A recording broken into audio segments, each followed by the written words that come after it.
Cynthia Osokogu was born in 1987 into a respected military family in Nigeria. She was the only daughter of retired Major General Frank Osokogu. Cynthia was bright, ambitious, and entrepreneurial. While pursuing her postgraduate studies at Nasarawa State University, she also ran a boutique in Kefi, sourcing goods from Lagos to sell in her shop. In early 2012, Cynthia began chatting on Facebook with a young man who identified himself as Bright. He seemed friendly, charming, and business-minded. He told Cynthia he could help her get high-quality goods in Lagos at a cheaper price and even hinted at modeling connections. Over time, Cynthia and Bright exchanged messages and phone calls. He introduced her to his cousin, and the three began talking regularly. After weeks of conversations, Bright convinced Cynthia to travel to Lagos to meet them and inspect the goods in person.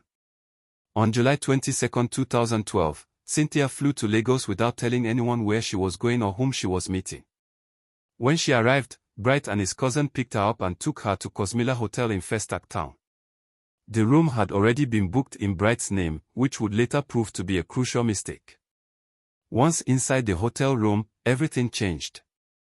Cynthia was offered a drink, which had been laced with Rohypnol, a powerful sedative.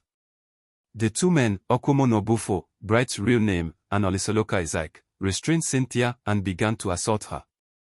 When she resisted, they tied her up and brutally beat her. After she lost consciousness, they strangled her with a chain and left her body on the bed. They stole her 2 BlackBerry phones, some cash, and her personal items before fleeing. The hotel staff discovered Cynthia's body the next morning.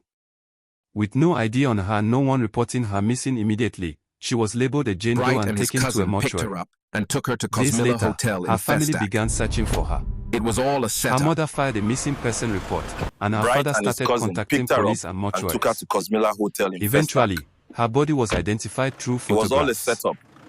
The police After a launched long an investigation. trial, both men were They sentenced pulled to death by CCTV hanging footage in from the hotel, 2017. which showed Cynthia arriving with the Justice 2 was suspects.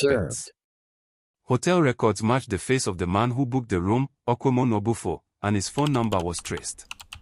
Police arrested She met Nobufo another in Nigerian Festac. man on Facebook During who called himself interrogation, Bright. he confessed and implicated They his stole her cousin, phones and money Olisoloka and Isaac, left her body who in was also Cosmilla arrested. Hotel in Lagos State Room. Both men Her confessed to family planning the searched for crime. days before finding her They in a admitted morgue. that Cynthia The was killers not their made a first mistake, target. and the They black had lured men other booked the women hotel before with their using the real same names. method, though Cynthia was the CCTV first footage victim and who call died. records led to their arrest. Further investigation led to the arrest of a pharmacist who had illegally sold the Rohypnol without proper documentation.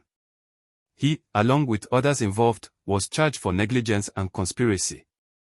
In court, the defendants tried to change their statements and denied the murder, but the prosecution presented overwhelming evidence, CCTV footage, phone records, the autopsy report, and Cynthia's stolen items recovered from the suspects.